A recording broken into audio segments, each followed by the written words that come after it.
secrecy is repugnant in a free and open society. And we are, as a people, inherently and historically opposed to secret societies, to secret oaths, and to secret proceedings. I think a new world order is emerging. An inside job? How dare you? How dare you? To create, so to say, mass-produced models of human beings arranged in some kind of a scientific caste system. We shall go on to the end. We shall fight with growing confidence and growing strength in the air. We shall never surrender. Good morning, America. This is UCY.tv, currently hijacked by the Netherlands. I'm your host, Wouter, and it's Saturday, the 8th of February, 2014. How you doing, everybody? Please go to UCY.tv and check out everything you can find there. If you mouse over shows at the top, you will get a list of all of the hosts and programs or shows or events, like mine is called Event, that UCY has to offer. If you click on any of them, you will end up in the chat room, Chatango, ucyradio.chatango.com. That's a place where you can hang out with other people and talk about any topic that you like. And if you have questions, the best thing to do is use Skype for that. Then send me a contact request.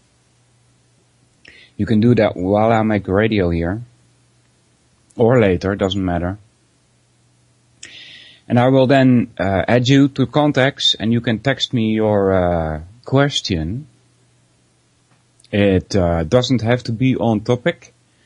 Although if you do not understand something that I'm going to be talking about today, you're also welcome to say, well, hey, you said this and that, and what are you talking about? I don't understand. Why is this wrong? Because that's what we're going to do today. We're going to find out where the mistakes are. And one of the reasons why I do this is that so that you don't make the mistakes. After I was introduced to this, I found out that some of these mistakes I make myself, and so I now try to refrain from making those mistakes.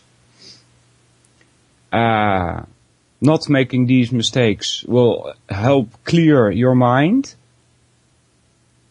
so that there's no more cognitive dissonance, as it is called. It's something else than denial. Cognitive dissonance is a feeling that you get when you hold two contradicting ideas. Excuse me. So let me roll a cigarette while while we do this. I got this from my grandpa. Whenever he started coughing, he would, roll a cigarette. Because when he started coughing, it was like, it endless. And then he would start rolling his cigarette, and his hands were shaking because of the coughing, so it didn't go so well, Oh my God. But when he finally got it fixed and took his first toke of the cigarette, the coughing stopped. So that's why I always roll another cigarette when I have a cough. Yeah. Strange, huh? Talk about cognitive dissonance, right? Yeah. So, anyway. The topic for today, I was going to go into grammar, but my head doesn't feel like grammar at the moment. So we'll go on to something a bit less difficult, a bit easier, but still relating to the trivium, because that's what my events have been about for a long time now, and it won't stop. This I will keep doing this trivium, and this trivium has been withheld from most people. It was supposed to be taught at school, and some parts of it are still found, like special grammar, for instance.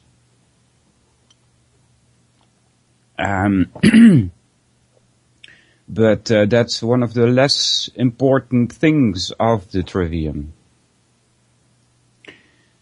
And general grammar, which kind of ties to special grammar, because they both belong to the first topic, grammar, of the trivium. Trivium means where three roads meet, and the trivium is a oneness in a sense, but it starts with grammar, then logic, and then rhetoric. But if you get yourself acquainted with this, you will find that they all link. The grammar links to the logic, links to the rhetoric. Rhetoric is actually grammar and logic inside of them. That's also a reason why it's in that order, not any other order. So good morning, people in the chat. Lady Pitbull, Vince, Iota, and two Anons. We got a fantastic audience. Yeah. Not that many, but I had asked about that. If there were even enough people listening for me to keep making radio. Yeah. And apparently that seemed to be the case, so I'll keep doing this. There's a couple of reasons why I make radio, and one of them is rather egoistic. It's to do with the state of the world. And because this is such a madhouse, the way to fix this is to learn people the trivium,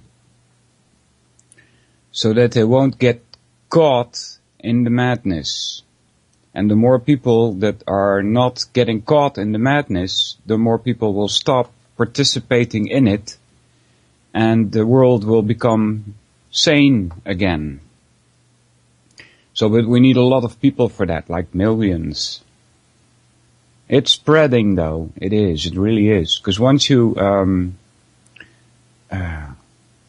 get a little taste of this, you will start talking about it to your friends, and then they get a taste of it, and so it spreads, you know? It's like, it's not like, but it's a bit like waking up.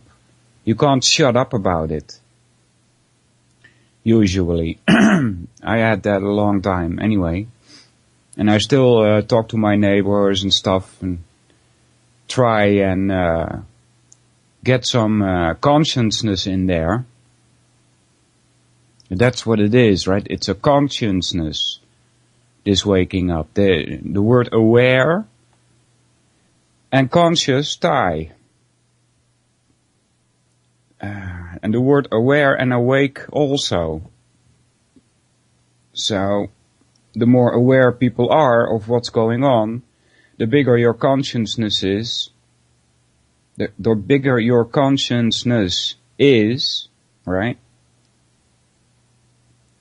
The more awake that you are, the more aware that you are. See how those terms tie together? So, that's one reason why I do this. There are more, but I'll not get into them right now. So, the trivium is part of the 7 liberal arts.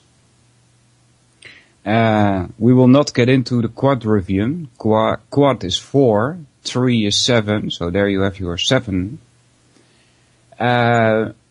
We will stick, for now, for the next, 100 or so, broadcasts, with the trivium. And then maybe we'll get into the quadrivium at some point. It is, the quadrivium has to do with number, and that's interesting. It's interesting in itself. Number, space and time, and they make up 4, quote unquote, topics, because they're not, I don't know if they're topics, but. So, today we have something more easy though. We are doing logical fallacies. They are put together for free, and we are allowed to use this. He gave permission to do this by Dr. Michael Laboisière. It may be freely distributed for personal or educational use, provided that it is not modified and no fee above the normal cost of distribution is charged for it. Yeah, well, this is all for free, thanks to Jules. So, and I don't get anything either, so it's all okay. Fallacies and arguments. Actually, a logical fallacy is an error in your argument. So this is especially important for us. If you're trying to talk to somebody and get them more aware, you should not make any mistakes in your arguments. If you do, you will lose the people. So that's why this is an important topic. Alright? So, fallacies and arguments. In order to understand what a fallacy is, one must understand what an argument is. Very briefly, an argument consists of one or more premises and one conclusion. Example, I'll give you an example that you've heard before. All men are mortal, that's a premise. Socrates is a man, that's another premise. Socrates is mortal, that's a conclusion. This is an argument, right? So you have 2 premises and a conclusion. There is a process called inference, which lies between the conclusion and the premises. It's something that goes on in your head, and you think, Socrates must be mortal because there's 2 premises which are true, and it follows, you see? That's called inference. A premise is a statement, a sentence that is either true or false. Yeah? So beware of that. So, a premise is a statement that is offered in support of the claim being made, which is the conclusion, which is also a sentence that is either true or false. Yeah, I don't get that. Which is the conclusion? The claim being made. Yes, of course. The claim being made is the conclusion. So, before get further reading this, you should always check your premise is. See, a premise is a statement, a sentence that is either true or false. We don't have any use for false premises or arbitrary premises. Like there's a purple dragon in the sky. See, that's arbitrary.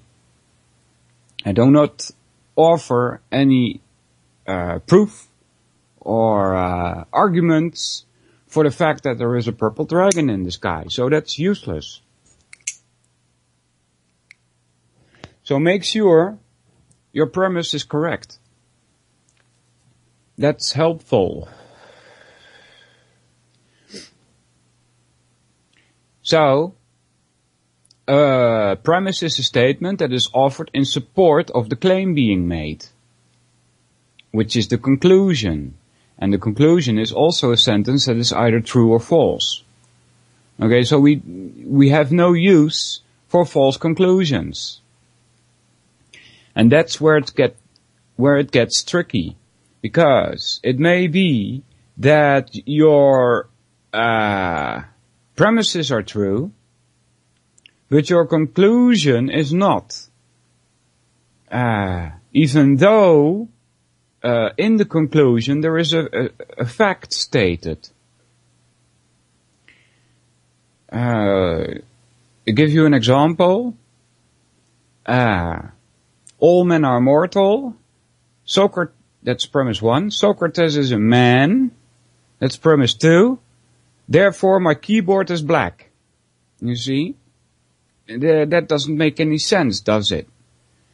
So the conclusion may be correct, because my keyboard is black, but the way we got there, it doesn't make sense, right? By the way, my conclusion, the keyboard is black, is a bad example, but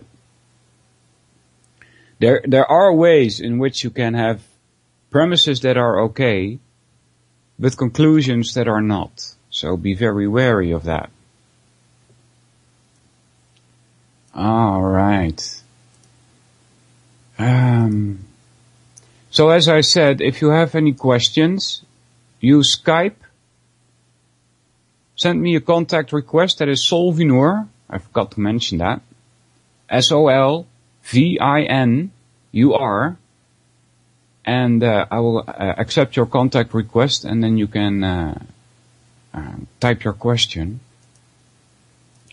Or you can go to ucy.tv, mouse over shows, click on any of them, and end up in the chat room. But I can't promise I will catch your question in the chat room, because I'm reading also from this fallacies PDF. And before I do that, before I continue though, I would like to mention something. I did this before with Jan Irving. And it's a thought experiment about gravity. A couple of days ago we had a talk in the chat room about gravity. And this is a rather strange thing, to be honest with you. So, if you type into Google gravity and then use keywords like polar, like North Pole, and equator, you will find that there are differences in the numbers when we measure gravity. It seems to be that on the poles there is more gravity than there is on the equator. Now, the reason why that is, the scientists will tell you, is because the point where you measure at the pole is closer to the center of the earth than at the equator. Now that doesn't make any sense to me, to be honest with you. And that's why, that's one of the reasons why I came up with this thought experiment. Yeah. I can claim that this is one of my original ideas. Yeah, try and do that, people. Find yourself an original idea. So this is mine. Imagine that you are standing on top of the world. North Pole, for instance, or America, doesn't matter. You're standing on top of the world. And you drill a hole all the way to the other side of the world. So we've got a shaft right through the middle of the earth, right? Now you jump down. And you start falling and speeding up, and then at a certain point you reach the center of the earth, and when you've passed that point, you start slowing down. And you start losing velocity until you reach what exactly? And I'm assuming, by the way, that in this shaft there is no resistance of air or anything else, okay? So, kinda like the moon, where they showed you this video where a hammer and another object, I don't remember what, but a very quote-unquote light object hit the ground at the same time. Remember that? That's how gravity works. Which is also rather strange, to be honest with you. Yeah, but that's probably just because I have a misunderstanding of what gravity is, right? But when they try and explain it to me, I find that it is illogical what they're trying to explain to me. So anyway, you're falling down this shaft, which has no resistance from air or anything else. And you're falling, and you're speeding up, and then at the point where you reach the middle of the earth, you start slowing down again because, well, you're being pulled on, right? But now from the different direction.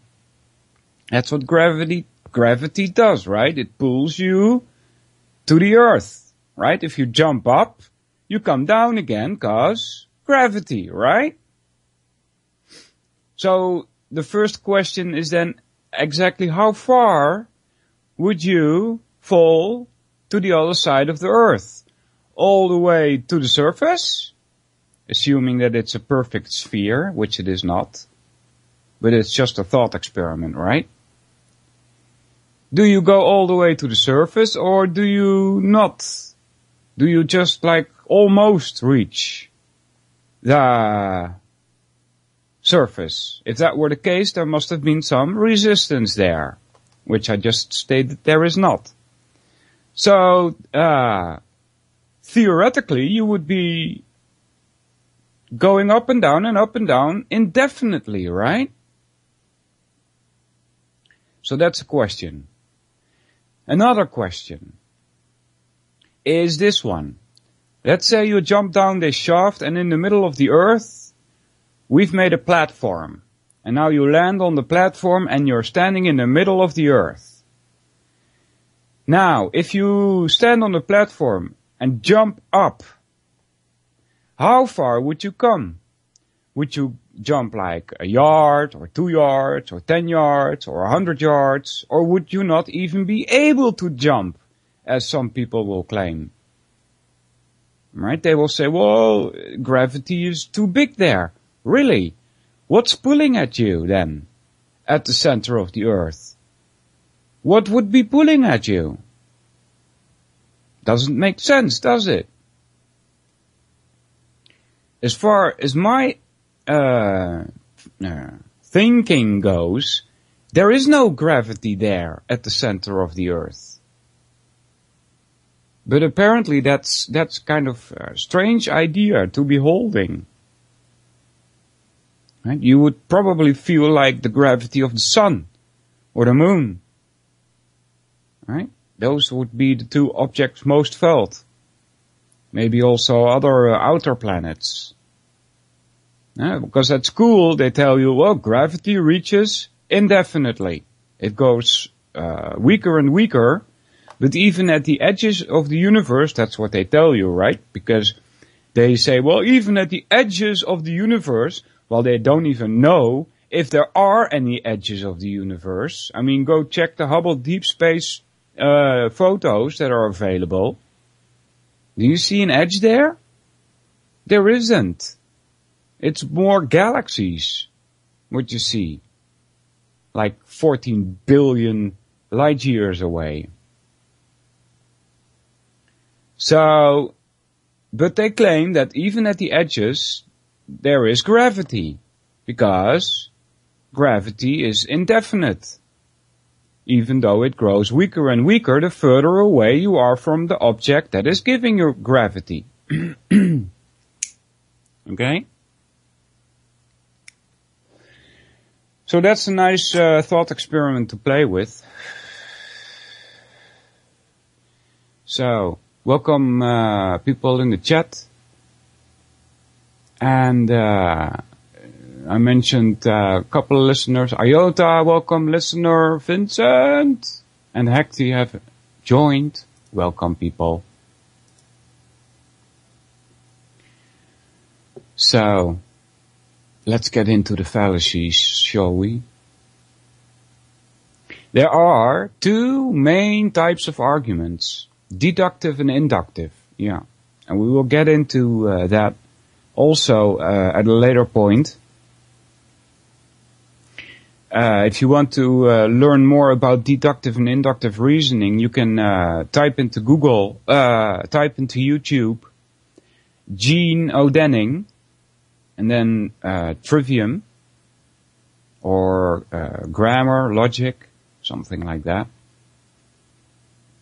So Gene O'Denning, G-E-N-E, O-D-E-N-I-N-G,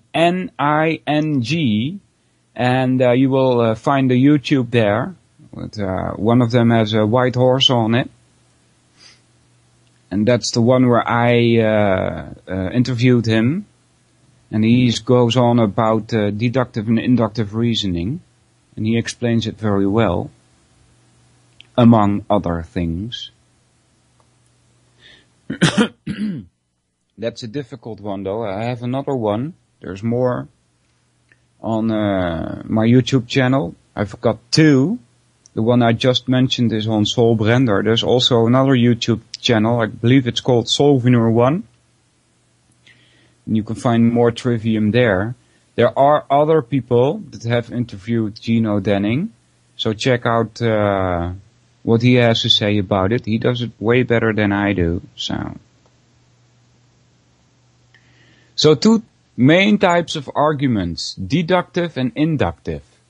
A deductive argument is an argument such that the premises provide, or appear to provide, complete support for the conclusion. An inductive argument is an argument such that the premises provide, or appear to provide, some degree of support, but less than complete support for the conclusion. Okay, so this is not how Gene O'Denning explains it. Okay?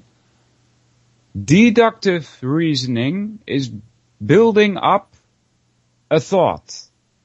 Inductive reasoning is breaking down a thought. You see, it goes up and down and up and down. You play with them. It's a dance. And you would try and find errors doing that. See, this, when I read this like this, it's like an inductive argument is like less strong than a deductive argument. Okay, that's not true. As far as I understand it anyway. See, you can use induction to find errors. Okay? And you can use deduction to build up your ideas, to build up your understanding, your thoughts. Okay, let's continue anyway. If the premises actually provide the required degree of support for the conclusion, then the argument is a good one. A good deductive argument is known as a valid argument and is such that if all of its premises are true, then the conclusion must be true. Yeah, if your inference is in order, I must add to that. If all the argument is valid and that's not proper English, is it? Or I'm reading this wrong. It says, if all the argument is valid. Shouldn't it say, if all the arguments are valid and actually have all true premises, then it is known as a sound argument. Yeah? If it is invalid or has one or more false premises, it will be unsound. Yeah, that's why you have to make sure that your premises are in order. That's why you have to make sure that your premises can be checked. Like, for instance, when they tell you about gravity, that it has an infinite influence even up to the edges of the universe, you should ask that person, where are these edges of the universe? What is the edge of the universe? In what time does this edge of the universe appear? Yeah? So, where were we? A good inductive argument is known as a strong or cogent inductive argument. It is such that if the premises are true, the conclusion is likely to be true. So you see here they're trying to tell you that inductive is less powerful than deductive. That's not how Gino Denning explained it to me, guys. A fallacy, very generally, is an error in reasoning. This differs from a factual error, which is simply being wrong about the facts, right? So we're not going to talk about, is your premise in order or not? You need to figure that out yourself. Okay, check your fracking facts. It's as simple as that. To be more specific, a fallacy is an argument in which the premises given for the conclusion do not provide the needed degree of support. That's also possible. A deductive fallacy is a deductive argument that is invalid. It is such that it could have all true premises and still have a false conclusion. Yeah, that's possible. An inductive fallacy is less formal than a deductive fallacy. There are simple arguments which appear to be inductive arguments, but the premises do not provide enough support for the conclusion. In such cases, even if the premises were true, the conclusion would not more likely to be true. Would not be more likely to be true. Okay, so when we're going to talk about logical fallacies that are given here as as examples, none of this will come back in that. Okay? So we're talking about we're going to talk about logical fallacies via examples. And as far as I know, as far as I've understood them, these have nothing to do with an error in reasoning. It's just a misleading way of trying to convince somebody. Right? Those are logical fallacies. They are misleading. Okay, so example of a deductive argument. And I'm going to skip these because I'm going to refer you to Gino Denning and listen to what he has to say about deductive and inductive reasoning. Because I just don't agree with this. The examples given here, again, makes you think that inductive is kind of a lower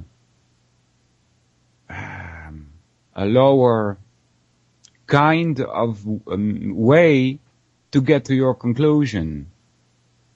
Okay, and that's, as far as I know, that's not true. So we'll skip at that and we'll go to the fallacies. And please, I'm going to give, for some of these, there are given Latin names, or Greek. I don't remember if they're Latin or Greek. I think Latin. And so you should try to remember these names, these Latin names. Why? Because if you make in your brain more cells tied to a certain topic, it will be more easy for you to remember them and recognize them. That's why. So the first one is ad hominem. Right? The word hominem means man. Right? So ad hominem is an attack on the man. There are different kinds of ad hominem. There's ad hominem abusive and there's ad hominem circumstantial. We'll probably get to the circumstantial one later. At this point we're going to go into the abusive one. It's Latin. It's translated from Latin to English. Ad hominem means against the man or against the person. An ad hominem is general, so remember these two, right? Ad hominem and attack against the man. Remember both of them. An ad hominem is a general category of fallacy in which a claim or argument is rejected on the basis of some irrelevant fact about the author or the person presenting the claim or argument. So this is used, for instance, by other people. And you should not use this kind of quote-unquote argument, because it's not even, I wouldn't even dare call this an argument. But it's probably used, for my personal audience, it's probably used against you a lot. And they will say, well, you're nuts. You have to be nuts by making such claims. Right? If you say, if you come up with some claim and you've provided arguments for your claim, and then the person that you're talking to, you're nuts, you're crazy, you should be in a loony house. You know, that's the kind of quote-unquote argument you will get thrown against you. Okay, so that is a fallacy known as ad hominem. Typically, this fallacy involves two steps. First, an attack against the character of person making the claim, her circumstances, see, circumstantial ad hominem, or her actions is made, or the character, circumstances, or action of the person reporting the claim. Alright, so for instance, if somebody comes up to you and he's all clothed in leather, wearing a leather jacket, wearing leather boots, and so on, and he says to you that killing animals is bad, for instance, and he gives you a couple of arguments for why killing animals is bad. And then you say to him, but what's this? You're wearing leather clothes, you know, how can you be making such claims? Okay, that's invalid. You cannot say that. You must attack his arguments that he gave for why it is bad to kill animals. Not look at what he's wearing. See, that's circumstantial. He's a hypocrite, of course, you know, if he is if he's wearing leather clothes and telling you that it's bad to kill animals, not elements. Where does the word elements come from all of a sudden? But that's just because he's a hypocrite. Okay, so forget about that and attack his arguments. Okay, where were we? Second, this attack is taken to be evidence against the claim or argument the person in question is making or presenting. Okay, so usually the form in which this appears goes like this. 1. Person A makes claim X. Then person B, step 2, person B makes an attack on person A. Then 3, therefore A's claim is false. When you see the form like this, you will understand why this doesn't make sense, right? Just because you attack somebody doesn't mean that his arguments are invalid, right? The reason why an ad hominem of any kind is a fallacy is that the character, circumstances, or actions of a person do not have a bearing on the truth or falsity of the claim being made. Right? That's saying what I just said, but in more difficult words. Yeah. So, they're coming up with a couple of examples here. Bill and Dave are having a conversation here. Bill says, I believe that abortion is morally wrong. And then Dave says, of course you would say that. You're a priest. And Bill says, what about the arguments I gave to support my position? They're not given in this example, but anyway. And Dave says, those don't count. Like I said, you're a priest, so you have to say that abortion is wrong. Further, you are just a lackey to the Pope, so I can't believe what you say. See? So those are arguments that are invalid, used by Dave. If he's really wanting to have a discussion with Bill about why abortion is morally wrong, he should talk about the arguments that are given for his claim, for Bill's claim that abortion is morally wrong.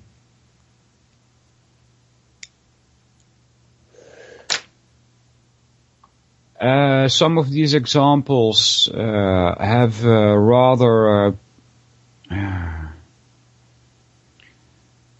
well, let's say, politically tainted elements in them. I might react on some of them, but I'll try not to, okay? Example 2. John says, Sally was saying that people shouldn't hunt animals or kill them for food or clothing. She also, and then ...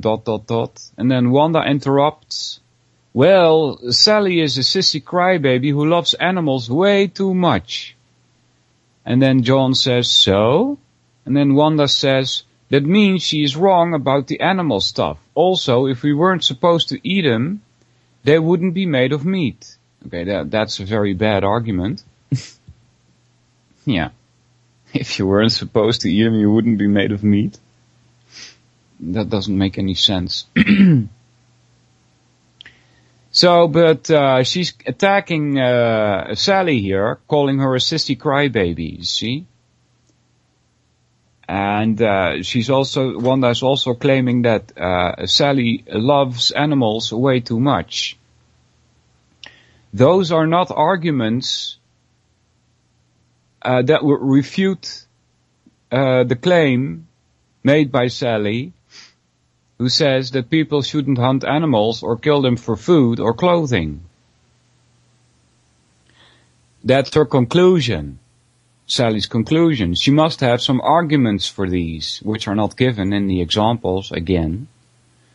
But if she does, then Wanda would have to start attacking those arguments, not try to get rid of her conclusion just by calling her a sissy crybaby. See? So that's another example of ad hominem. So the next one, well, I check the chat again. Maybe see if some people have joined. Yeah! JJ! Welcome! Joe, what's up, buddy? How you doing? Yeah, I'm sorry, JJ. It's logical fallacies time. I know you don't like them, but I wasn't in the mood for grammar today, so. we're going to do some logical fallacies, which belongs to the second topic, or quote-unquote topic, of the trivium.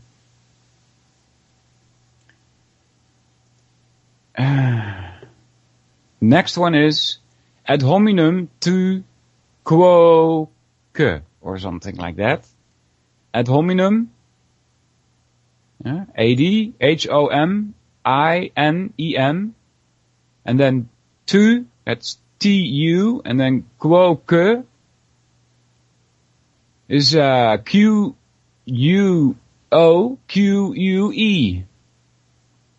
That's Latin again. Also known as you too fallacy. Comes up with a description here. The description is: this fallacy is committed when it is concluded that a person's claim is false because 1. It is inconsistent with something else a person has said. Right? Or 2. What a person says is inconsistent with her actions. This type of argument has a following form. Okay, so 1. This fallacy is committed when it is concluded that a person's claim is false because 1.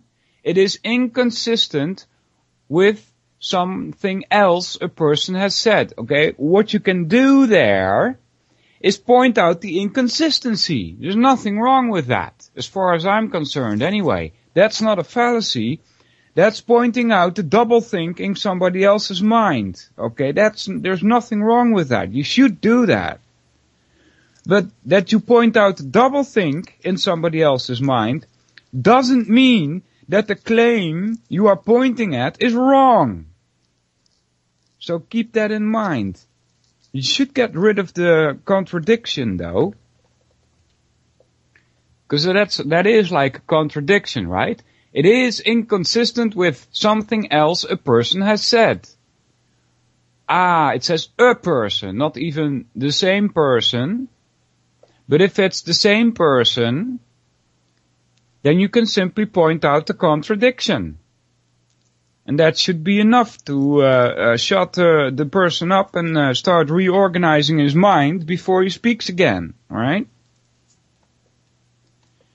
If it's something a person has said, that could be somebody else then too, then your job is to make sure that what that other person says is correct. Right? Otherwise you're using another fallacy, which is appeal to authority, which we'll get to later. If you're using arguments, make sure you understand them. Don't just babble on what you heard somebody else say. Make sure you understand it. And you can build this argument up. Okay? The second one, what a person says is inconsistent with her actions. Okay, I don't care about that. That just means he's a hypocrite or she's a hypocrite. I don't care about that. As long as your arguments are in order, I don't care. It's about the argument, not about whether someone is a hypocrite or not. Okay, so ad hominem tu quoque has a following form. 1. Person A makes claim X. Right? 2. Person B asserts that A's actions or past claims are inconsistent with the truth of claim X. Right? So A person is the same person in this case. Right? So again, person A makes claim X. That's 1. Moving on to 2. Person B asserts that A's actions or past claims are inconsistent with the truth of claim X. Therefore, X is false. Okay, that is the form in which it appears. The 3, the therefore X is false, is invalid. It's okay to point out that somebody's past claims are inconsistent with the truth of claim X, that's fine. But that doesn't mean that X is false. It just means that there is a contradiction there, and you should take a closer look. Okay? Choop.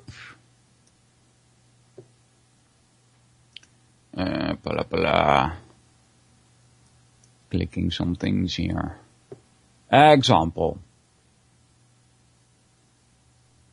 The fact that a person, no, not example, some more just sentences here. The fact that a person makes inconsistent claims does not make any particular claim he makes false. Huh? And then he opens the brackets. Although of any pair of inconsistent claims, only one can be true, right? But even both can be false. See? So if there's doublethink in your head, both the thoughts that you hold can be false, or one of them can be false. Also, the fact that a person's claims are not consistent with his actions might indicate that the person is a hypocrite, but does not prove his claims are false. See? Example. Bill says, smoking is very unhealthy and leads to all sorts of problems, so take my advice and never start. And then Jill says, well, I certainly don't want to get sick. And then Bill says, I'm going to get a smoke. Want to join me, Dave? And then Jill says, well, I guess smoking can't be that bad. After all, Bill smokes. Gee, what a bad example.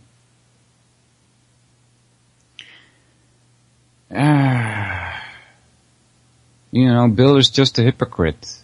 So, you shouldn't take that as a proof that his claims are false. Okay? Example 2. Jill, I think gun control bills shouldn't be supported because it won't be effective and will waste money. And then Bill says, well, just last month you supported the bill, so I guess you're wrong now. See? Maybe she changed her mind. Yeah. Example 3. Peter, based on the arguments I have presented, it is evident that it is morally wrong to use animals for food or clothing. Yeah. Based on this Peter, right, in his in what this example is, Peter says, based on the arguments I have presented, it is evident that it is morally wrong, ... Really? I mean, if he has some arguments about why something is morally wrong, you must have some idea of what morality is, right? But that's a whole philosophical discussion in itself. You see? I'll give you a little bit of it. And this is what's probably not very well known in Western society. But there's more than 1 billion people who are aware of this, the following that I'm going to tell you. It has to do with religion. Doesn't surprise you, right? These religious leaders, so to speak, like priests, in Eastern philosophies, they will give you the following argument. And it's very, very tricky, so don't fall for it. I believe that the arguments given here are kind of fallacy. The fallacy of, what's it called? False alternative. Okay, so remember that. It's very important what I just said. as far as I'm concerned, anyway, this is my personal opinion, okay? As far as I'm concerned, the following that I'm going to tell you includes a fallacy of false alternatives. So here it goes. In an Eastern philosophy, a priest will give you the following options. He will say, well, let's take this example here. Let's say that there is a war going on. They use the wars in their arguments a lot. Why is that? Because their whole philosophy is based on the Vedas. And in the Vedas, there is a very important part which is called the Bhagavad Gita. And in there is a description of a war where supposedly 6 billion people died. Does that number ring a bell? What's it with this 6 billion or 6 million or whatever? You know? A 6 with a bunch of zeros. What's up with that? Why does that number keep coming back somehow? Right? So, but their philosophy comes from this war, which was fought on the battlefield of Kurukshetra. And so the priest, this Eastern priest, he says, well, let's suppose there is this war. And you are participant in this war.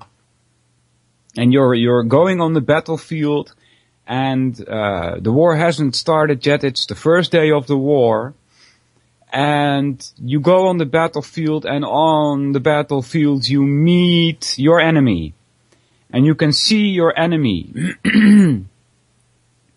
And you find out that your enemy consists of your cousins, and your uncles, and your brothers, and your teachers. You find them on the other side. They are standing against you in this war. Right? So this is the example that the priest is giving you, right? And then he says, you have to participate in this war, and killing any of your relatives is not a problem at all, he says. Is of no consequence, he says. Why would the priest say that? Because he will give you the following false alternative. He says, if the people standing against you are just a bunch of chemical and electrical manifestations, right? In other words, he's saying, if life is nothing but a coming together of certain elements, and then they create this consciousness, then there can be nothing wrong in killing your opponent. Because there is only elements being disengaged from each other. See? You're not really killing somebody, you're just removing one element from another. And there's nothing wrong with that, the priest says. Right? And then he says, if, on the other hand, you don't believe that a consciousness is made from some elements coming together, but that consciousness comes from the soul, you see, then there's nothing wrong with killing them either, because you can't kill a soul. You know, if you do that, these people will reincarnate on some other planet, or they might not reincarnate and not be born again on some other planet, but stay in nirvana or something. You see? So those are, that's a kind of morality that you will find in Eastern philosophies. You see, they don't care if people kill or not. It doesn't matter to them. Because on the one hand they say if you kill, all you do is you're taking apart elements. And on the other hand they say if you kill, it doesn't really matter because you can't kill a soul. It would go into nirvana. Now that's, as far as I'm concerned, that's a false alternative. Okay, that is not a kind of morality you would want to base your actions on. As far as I'm concerned, anyway. I think both of those arguments are immoral. Right? Okay, that about my personal comment here on this example. So let's get back to the example. Peter says, based on the arguments I have presented, it is evident that it is morally wrong to use animals for food and clothing. And then Bill says, you are wearing a leather jacket and you have a roast beef sandwich in your hand. How can you say that using animals for food and clothing is wrong? Well, how can we say that? By being a hypocrite. Okay. Let's see. Ooh, some people joined in the chat. Hey Dan. And hey Zori. How you doing? Hey Jax. Hadn't mentioned you either. Welcome in the chat.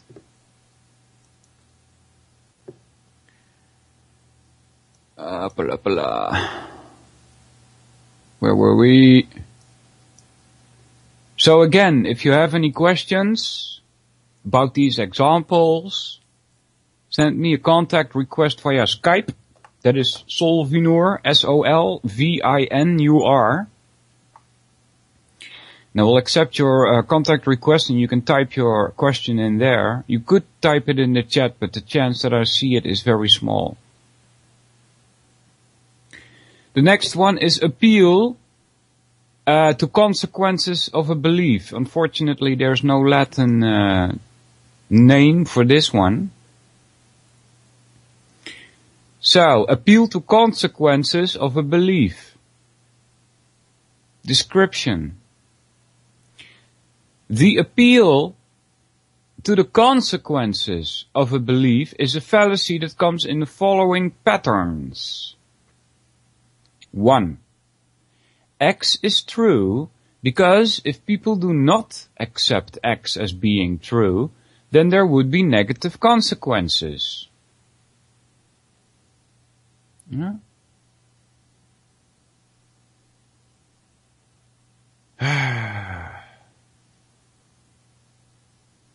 I don't know about this one, guys. It says, X is true because if people did not accept X as being true, then there would be negative consequences. So this falls under the heading, appeal to consequences of a belief. Right? It basically says that if people did not believe such and such, there would be negative consequences. Like, for instance, I'll tag a example to this one. If people did not believe that the dollar has any value,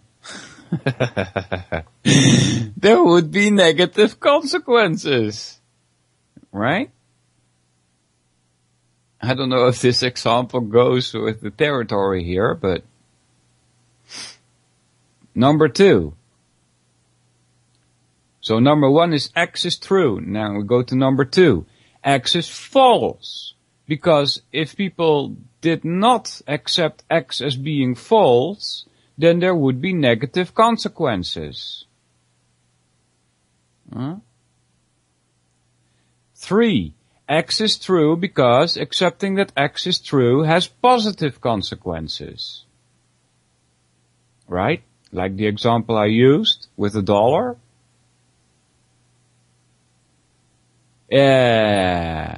If you say, for instance, that the dollar has value, then you could say that it is true because if people accepting that the dollar has value has positive consequences. I'm not sure if this makes any sense. Let's try 4. X is false because accepting that X is false has positive consequences. Interesting. 5. I wish that X were true, therefore X is true. This is known as wishful thinking. 6. I wish that X were false, therefore X is false. Also known as wishful thinking. Yeah. This line of reasoning is fallacious because the consequences of a belief have no bearing on whether the belief is true or false. For example, if someone were to say, if 16-headed purple unicorns don't exist, then I would be miserable, so they must exist. Gee, what a bad examples. It would be clear that this would not be a good line of reasoning. Yeah. It is important to note that the consequences in question are the consequences that stem from the belief. It is important to distinguish between a rational reason to believe and a prudential reason to believe. Right? The rational reason to believe has evidence. The prudential reason to believe has a motivation. A rational reason to believe is evidence that objectively and logically support the claim. A prudential reason to believe is a reason to accept the belief because of some external factor, such as fear, a threat, or a benefit or harm that may stem from the belief. Okay, now, as far as I know, we're talking different fallacies here. Because appeal to emotion would be fear, and threat would be a baculum, ad baculum. You see? That's like, if you don't believe me, I will hit you over the head with this bat. Right? Those kinds of arguments are called ad baculum. That's a threat. Let's try this again. A prudent reason to believe is a reason to accept the belief because of some external factor such as fear, a threat, or a benefit or harm that may stem from the belief. That is relevant to what a person values but is not relevant to the truth or falsity of the claim. Right? So these would all actually fall under appeal to emotion. And just because you feel something about something doesn't mean, doesn't say anything about the truth or falsity of the claim. The nature of the fallacy is especially clear in the case of wishful thinking. Obviously, merely wishing that something is true does not make it true. Yeah, although you will hear some philosophers, these people there call themselves philosophers, right? They will say that, if you feel something about the nature of reality, then that is true for you. Right? Subjectivists tend to do this. And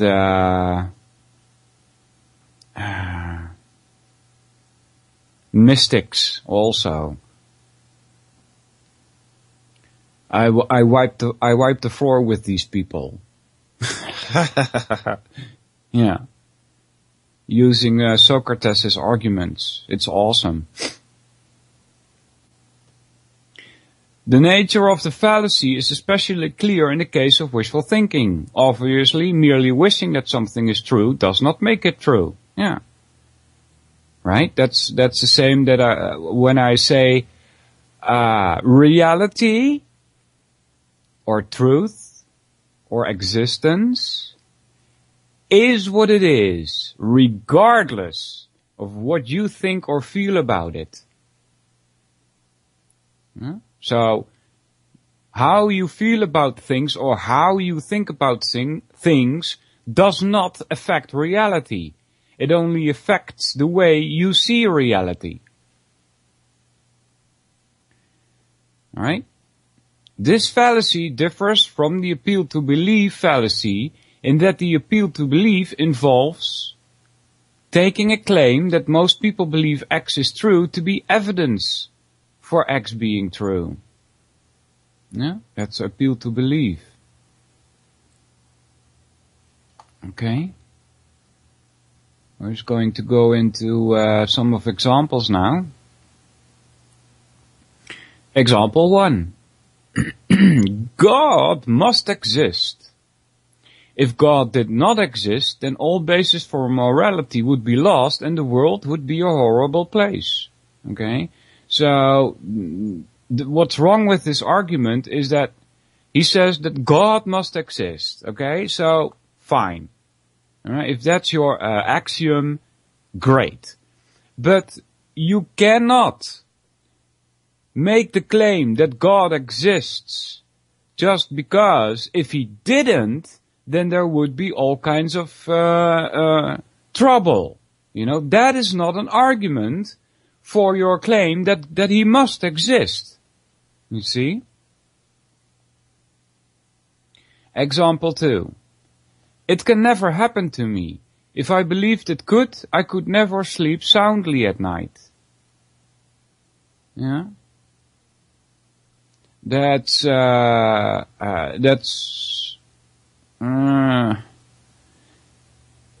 this one tie to cognitive dissonance? I'm asking myself. What comes to mind for me in this one when it says example 2? It can never happen to me. If I believed it could, I could never sleep soundly at night. What I'm thinking about is the crash of 1929, right? And things, you know, or the Weimar Republic, you know, where you had to grab a cart full of money to go get a loaf of bread. See? If you believe that can never happen to me because if you did it could, you couldn't sleep soundly at night, does that kind of tie to cognitive dissonance? You know, you're saying like, well, the economy is never gonna crash because if it did, I would not feel so good?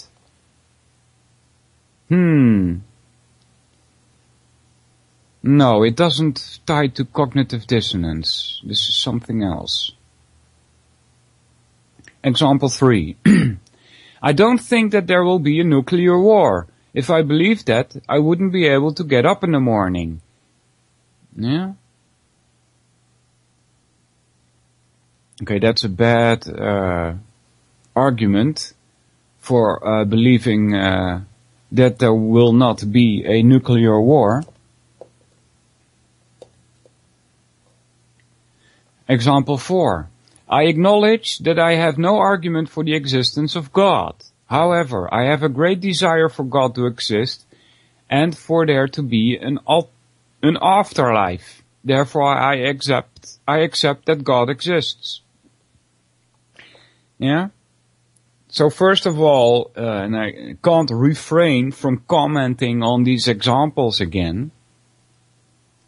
So first of all, which God are you talking about? And second of all, I'll give you a better argument for why you should worry about this, quote unquote, this. The point is the following. Let's say you live your life and you have a good life. Yeah? For instance, I'll take my personal life as an example. Since I was born, there has never been a war in this country. We are sending our military to Afghanistan. You know, they dare call that rebuilding. You know, I really wonder what flying F-22s over Afghanistan has to do with rebuilding, but there you go. So, but up to now, in this country, we haven't been well, I shouldn't say we haven't been invaded, but yeah. Let's say we haven't been openly invaded. Yeah. We've been invaded, alright, but it was secretly. I can give you a couple of examples of that, but I won't go into that now. Alright? We've not been openly invaded like the Nazis did. Alright? So, let's say I live my life and it's a good life, so to speak. And you live to, let's say, 80 or 90, or maybe even 100. And so those are 100 years, right? So compared to the life of the Earth, that is really nothing. It's, you know, the Earth is like 4 billion years old, so that's less than the blink of an eye. Okay? The point is that you have to ask yourself, when you die, if you're going to assume that when you die, there will be nothing, you know, there will be nothing in the sense that you're not even aware of the nothing, you see, because consciousness no longer exists, you know, if you hold that belief. The problem with that is that you might be wrong.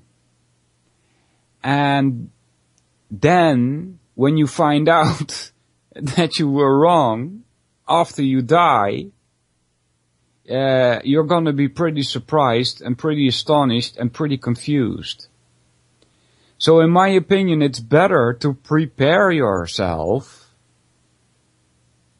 and not be astonished or overwhelmed when you die and you find out that there's still consciousness there. You see? If you keep that in mind, you might not be overwhelmed when you die.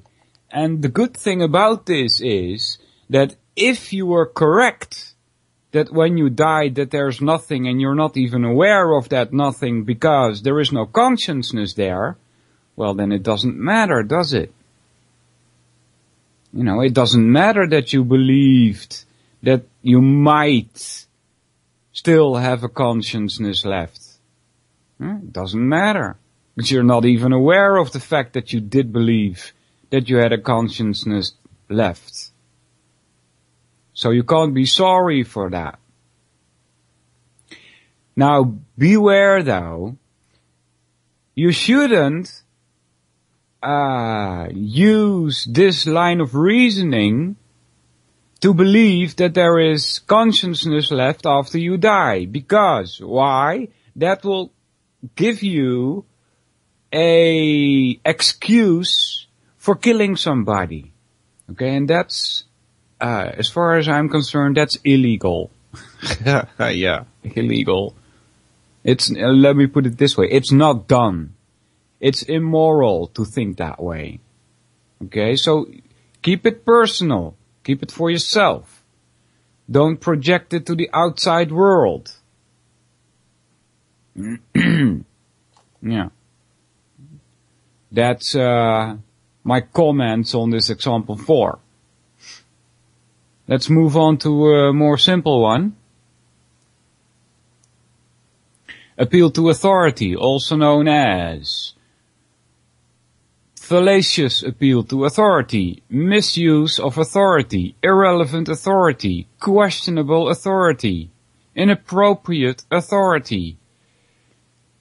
The Latin name is ad verecundiam. So remember this one, guys. Ad verecundiam. V-E-R-E-C-U-N-D-I-A-M.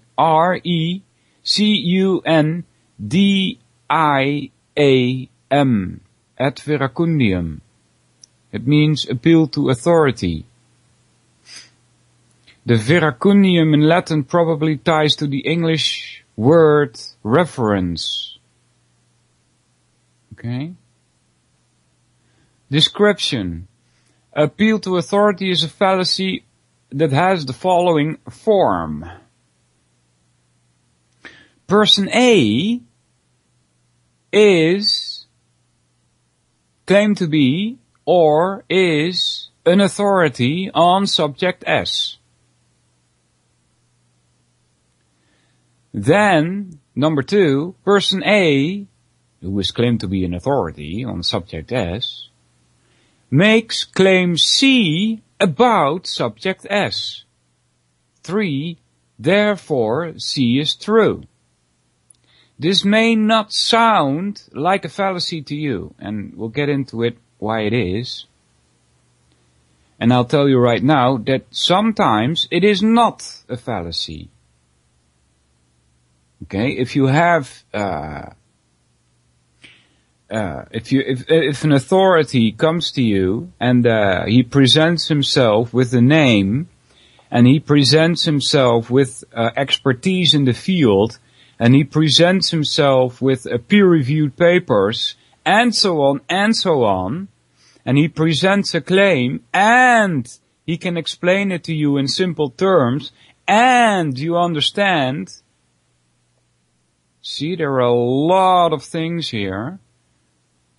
But if all of that is true, and more probably, which I forgot to mention, then you can safely accept the claim that this authority is making.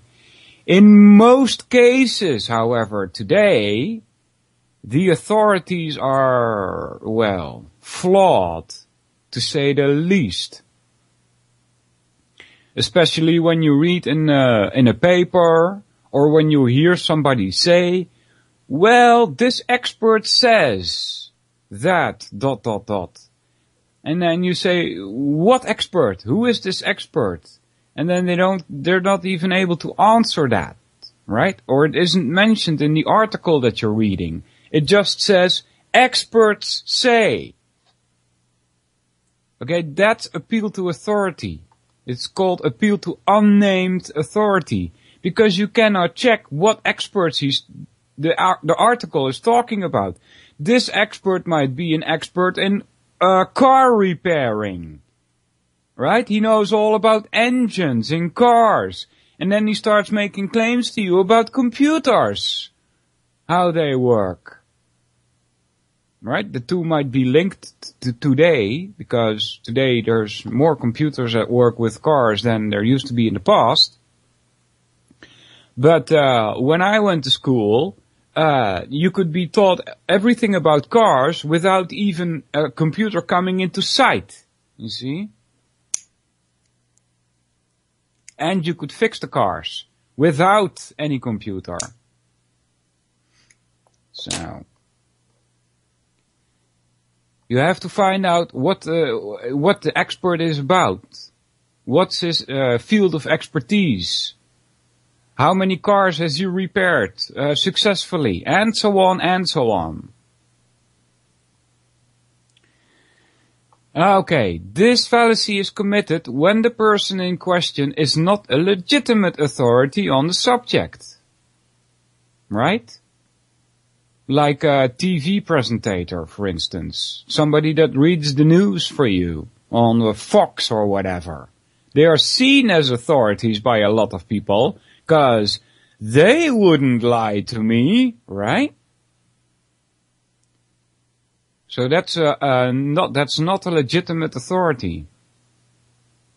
More formally, if person A is not qualified to make reliable claims in subject S, then the argument will be fallacious. This sort of reasoning is fallacious when the person in question is not an expert. Yeah? In such cases, the reasoning is flawed because the fact that an unqualified person makes a claim does not provide any justification for the claim. The claim could be true, but the fact that an unqualified person made the claim does not provide any rational reason to accept the claim as true. Right? So to give a bad example, if a dentist tells you that the sky is blue because of the ocean, which is true, but you shouldn't accept that because the dentist says so. Okay? You understand? Continuing.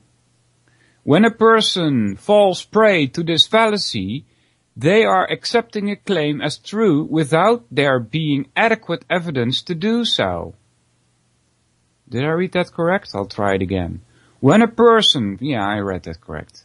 More specifically, the person is accepting the claim because they erroneously believe that the person making the claim is a legitimate expert, and hence that the claim is reasonable to accept. Since people have a tendency to believe authorities, and there are in fact good reasons to accept some claims made by authorities, this fallacy is a fairly common one. Yeah. That's a nice one he put in there, right? Since people have a tendency to believe authorities. Yeah. It freaks me out when somebody that writes a book is called an author. You see? There's the word authority is in there already. And so this book writer there calls himself an author, wanting to be seen as an authority, when he's just a writer. That's what they should be called, not author, as far as I'm concerned, unless there are different definitions that are unknown to me for this word author, but I don't like it.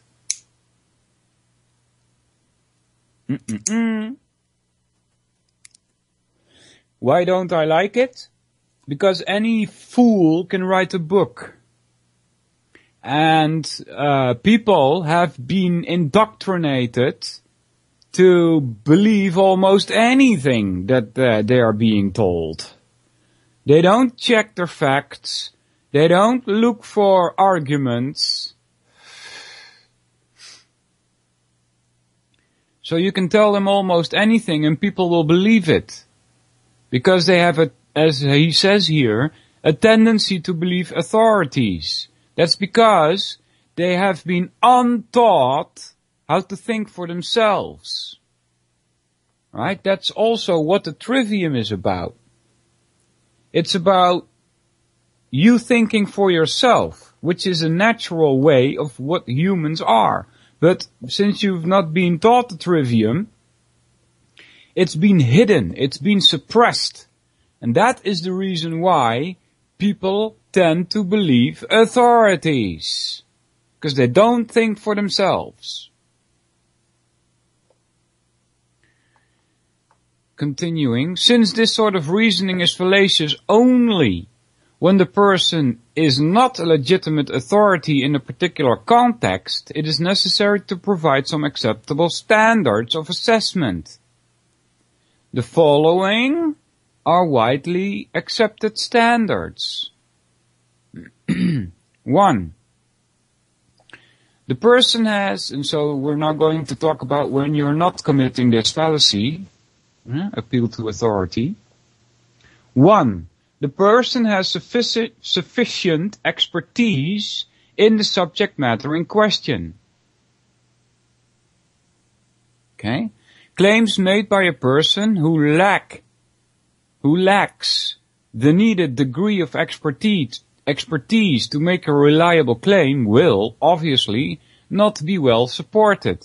In contrast, claims made by a person with a needed degree of expertise, you see the word expert in there also, right? Will be supported by the person's reliability in the area.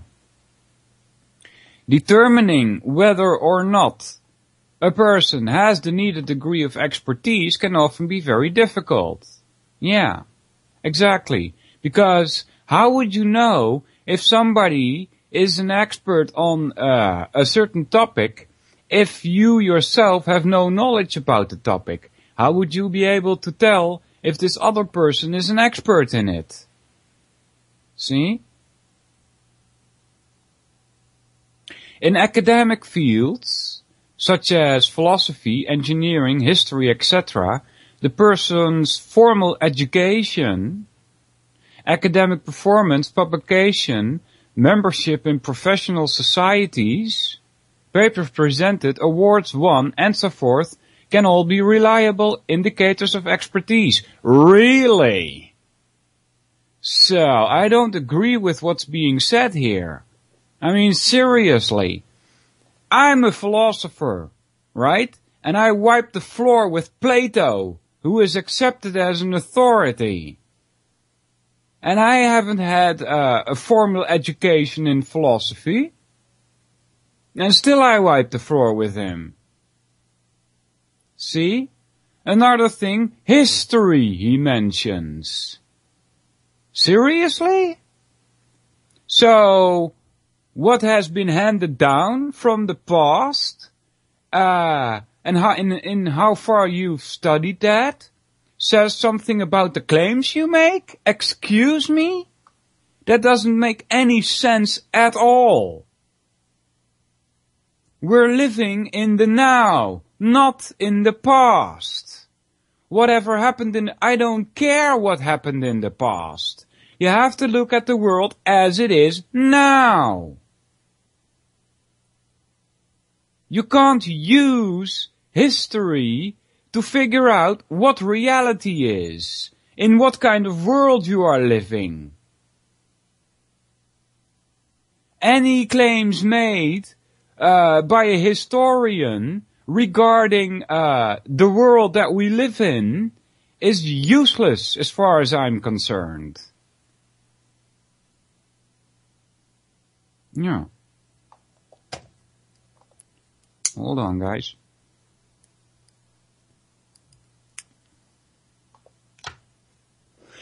Why do I say that? Especially in regards to history. It's because everything is planned. This society is a planned society. There are people at work in the economic field, for instance, that know exactly what they're doing. They can steer the economy where they want it to go. Right? So things are planned. Like, take 9/11 for instance. It's very well planned. All of those so-called historical facts are planned ahead of time. You see? But a historian will tell you just that we just hobbled along and things just happened out of coincidence. You see? Rubbish. Total, utter rubbish. That's why you cannot take a historian's word. Because most of them think that it all just happened. Without any specific planning to it. Right? That's stupid. Things are planned very well ahead of time. Just, what do you think all these think tanks are for? Huh? Why do you think these people get paid lots and lots of money to think out the future? That's what they do at these think tanks, like the Council on Foreign Relations, for instance, or the Club of Rome. What do you think those organizations are for? They plan out the future, and hence history is written ahead of time.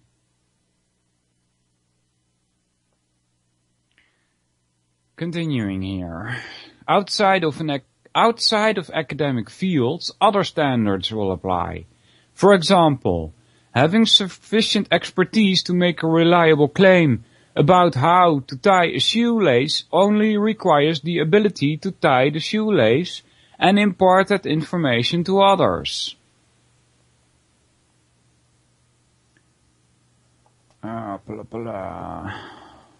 Hold on, guys, 1 sec. Okay. You can go away. It should be noted that being an expert does not always require having a university degree. Many people have high degrees of expertise in sophisticated subjects without having ever attended a university. Further, it should not be simply assumed that a person with a degree is an expert. No, especially not that. A person with a degree is an indoctrinated fool. So, there you go.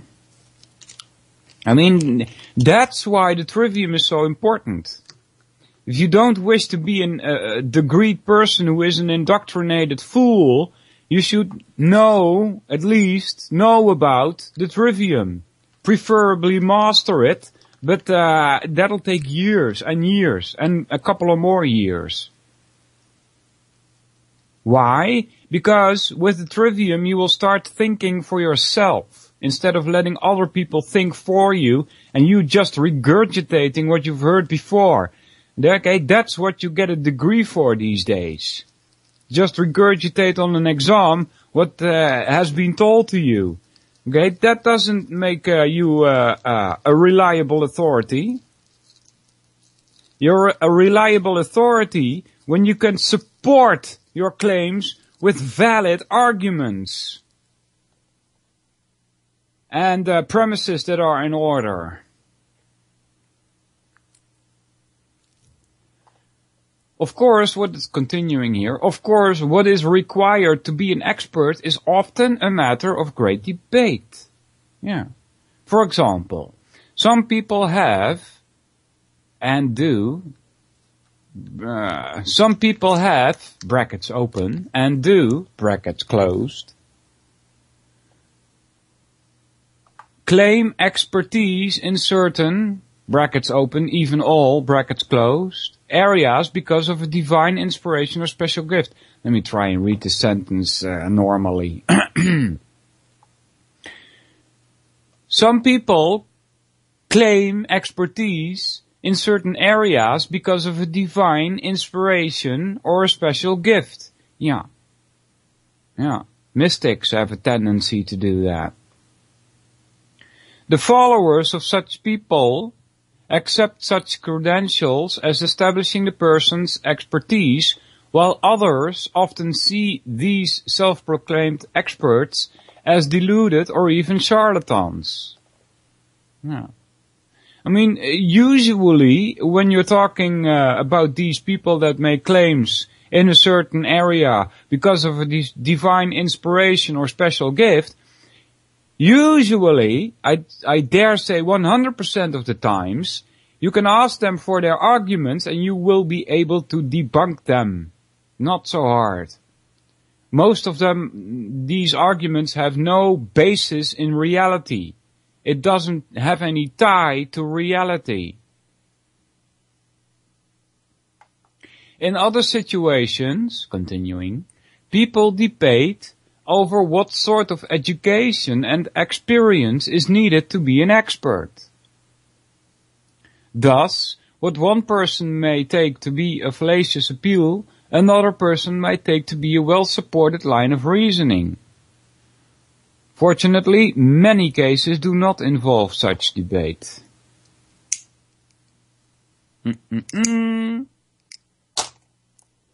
2.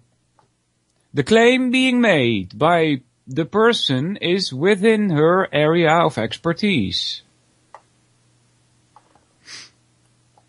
If a person makes a claim about some subject outside of his area of expertise, then the person is not an expert in that context.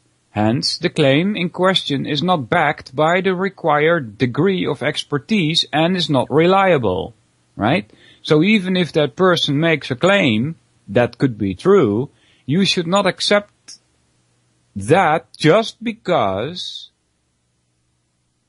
this person is an authority on another field. It is very important to remember that because of the vast scope of human knowledge and skill, It is simply not possible for one person to be an expert on everything. Hence, experts will only be true experts in respect to certain subject areas.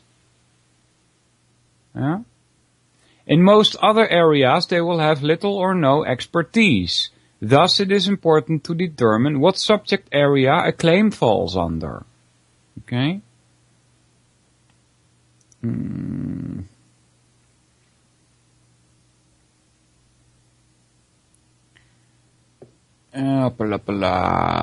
Some people have joined in the chat. Welcome, Honey Radiance. I see new. And then T-Neck, then T-E-C, I think it says. Welcome. Also Desert has joined. Welcome! If you guys have any questions, you can send me a Skype contact request at Solvinur. That's S-O-L-V-I-N-U-R. Send me a Skype contact request and I will answer your question there.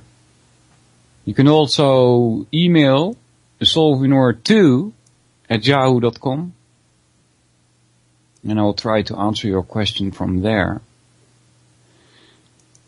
You could try the chat, but I'm not following the chat because I'm reading from this PDF, so the chances that I catch your question there are very slim. Okay, let's continue. It is also very important to note that expertise in one area does not automatically confer expertise in another. For example, being an expert physicist does not automatically make a person an expert on morality or politics. Yeah. So, an expert on politics is when you can lie good, right? Unfortunately, this is often overlooked or intentionally ignored. In fact, a great deal of advertising rests on violation of this condition. As anyone who watches television knows, it is extremely common to get famous actors and sports heroes to endorse products that they are not qualified to assess.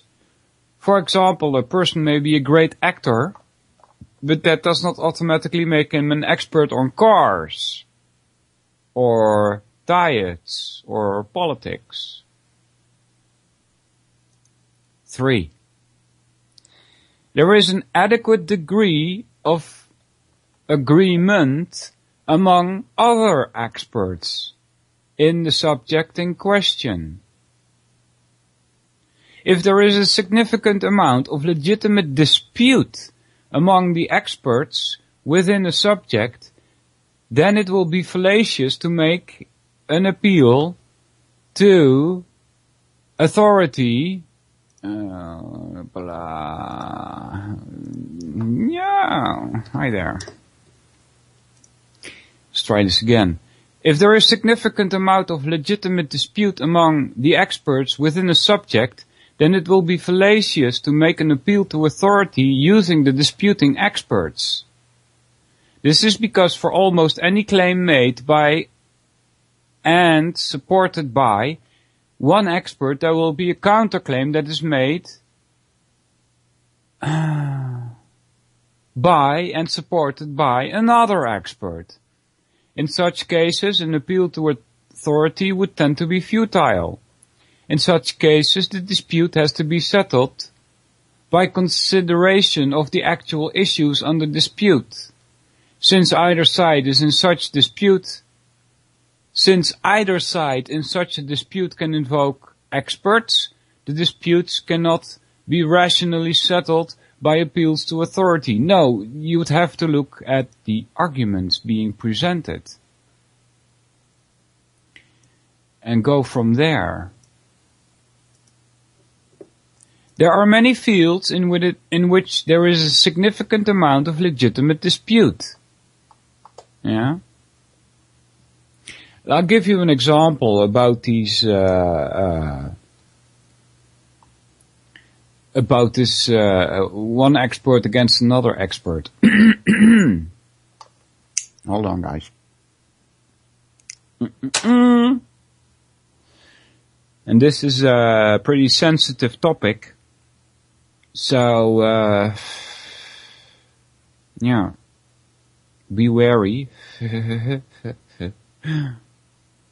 You will have experts tell you that you should vaccinate your children. Alright? And then there are other people who have expertise in the field, and in that field of vaccination, and they will tell you that you should not vaccinate your children. Okay? What you should do in such cases is you check what the arguments are for from the people claiming that you should vaccinate your children. What arguments are they using to claim that vaccination is good? Go look at it seriously. If you use your brain, you will see that they are speaking nonsense. These so-called experts that say that vaccination is good for you. They are making logical mistakes.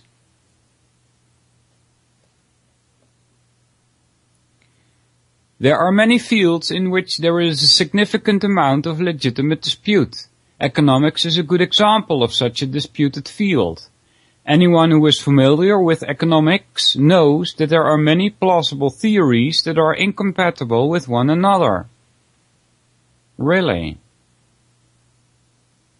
So, this is kind of like a contradiction, isn't it?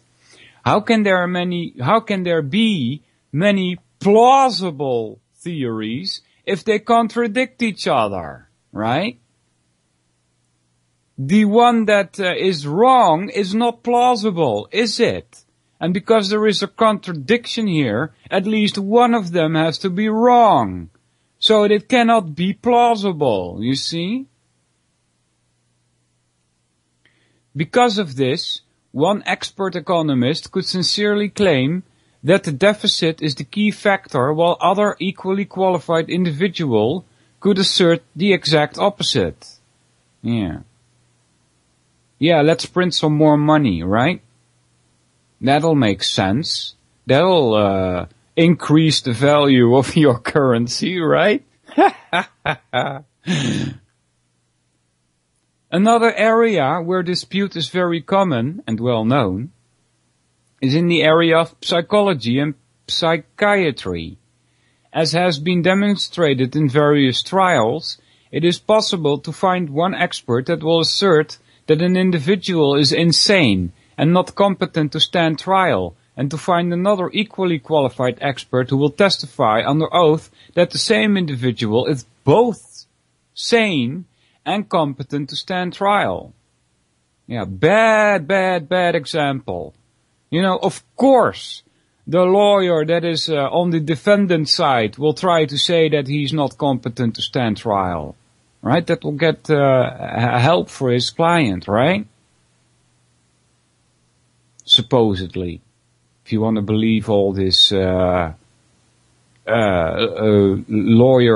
on the one side and lawyer on the other side nonsense. Obviously, one cannot rely on appeal to authority in such a situation without making a fallacious argument. Such an argument would be fallacious since the evidence would not warrant accepting the conclusion. It is important to keep in mind that no field has complete agreement. Really? So some degree of dispute is acceptable. Really? Well, not to me. I mean, a contradiction is a contradiction. Simple as that. If one expert claims this is true and another expert claims this is not true, one of them has to be wrong. And there's no such thing as a half-truth or something. It doesn't exist. It has no tie to reality. Let's keep this real, people. How much is acceptable, of course, is a matter of serious debate. No, it's not. None of it is acceptable, as far as I'm concerned. It is also important to keep in mind that even a field with a great deal of internal dispute might contain areas of significant agreement. In such cases, an appeal to authority could be legitimate. Okay? 4. The person in question is significantly biased. 4. The person in question is not significantly biased. If an expert is significantly biased, then the claims he makes within his area of bias will be less reliable. Yeah. Since a biased expert will not be reliable, an argument from authority based on a biased expert will be fallacious. This is because the evidence will not justify accepting the claim. What? What does this have to do with the other? It says here, this is because the evidence will not justify accepting the claim. Excuse me? What evidence are you talking about? I mean, if a biased person has evidence, and I'm taking this word quite literally, right? Evidence is evidence. It's not so hard, is it? What's wrong here? I don't understand. Why would you not accept this evidence as a justification for accepting the claim? Right? Shouldn't you use a different word than evidence here? Anyway, continuing. Experts, being people, are vulnerable to biases and prejudices. What? How do you speak that in English? Prejudices. Something like that. If there is evidence that a person is biased in some matter, that would affect the reliability of her claims. Well, it depends on what kind of arguments they are using to support their claims, doesn't it? Let's try this again. If there is evidence that a person is biased in some manner, not even in a specific field, no, just in some manner.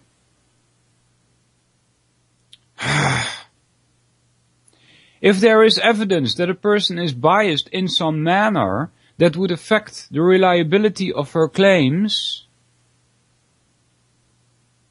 yeah, I don't get this, people. Then an argument from authority based on that person is likely to be fallacious.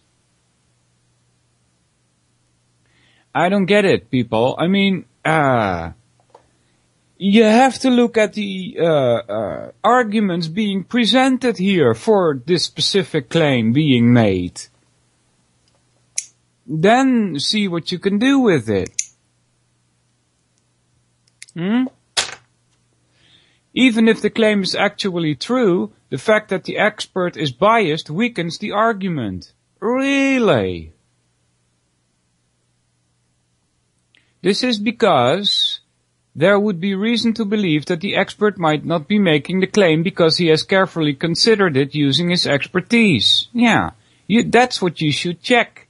If his arguments are valid, I don't see why we should reject his claim just because he's biased. Look at the arguments, people. This is like a ad hominem, isn't it? You are biased, therefore your claim is false. That's an ad hominem. Come on. It is important to remember that no person is completely objective.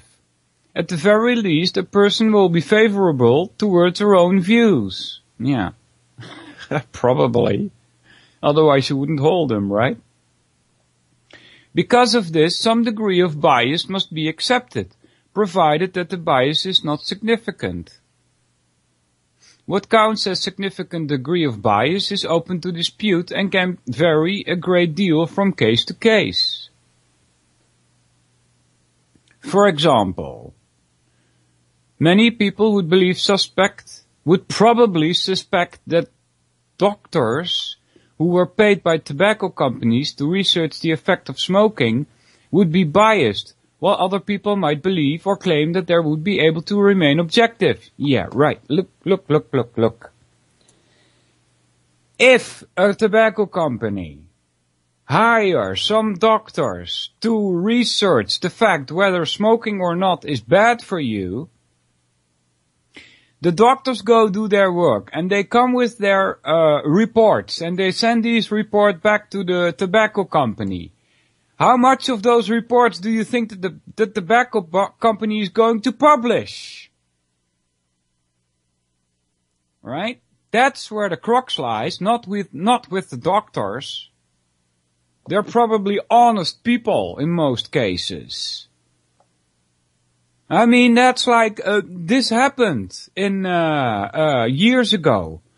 They, did studies on, genetically modified food and, its effect on, humans. You know, the doctor said that it wasn't so good, that it could have bad effects on you. Do you think those results were published by the companies that hired these doctors to find this out? Seriously?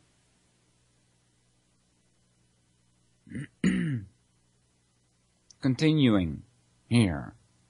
Couple of minutes left. 5. The area of expertise is a legitimate area or discipline. Certain areas in which a person may claim expertise have no legitimacy or validity as areas of knowledge or study. Alright? Obviously, claims made in such areas will not be very reliable. Yeah, duh. What counts as a legitimate area of expertise is sometimes difficult to determine. Well, I'll tell you how you determine that. You find links of that area if it ties to reality. If it ties to existence. If it ties to truth. If it doesn't, forget about it. Useless. However, there are cases which are fairly clear-cut. For example, if a person claimed to be an expert at something he called chroma bullet therapy and asserted that firing painted rifle bullets at a person would cure cancer, it would not be very reasonable to accept his claim based on his expertise.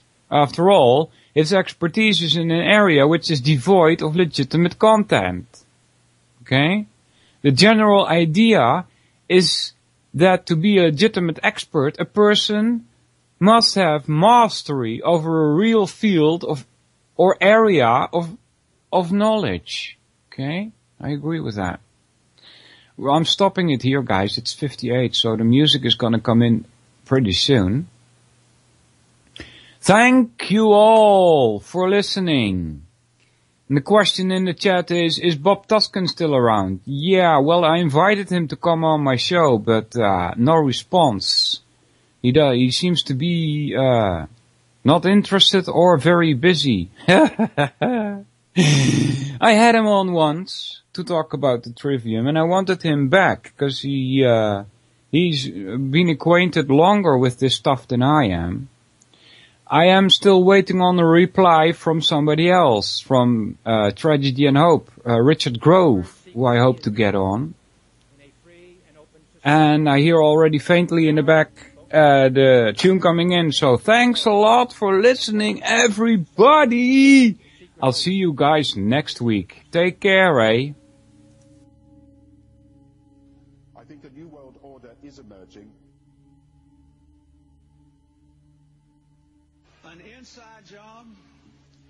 How dare you? How dare you? to create, so to say, mass-produced models of human beings arranged in some kind of a scientific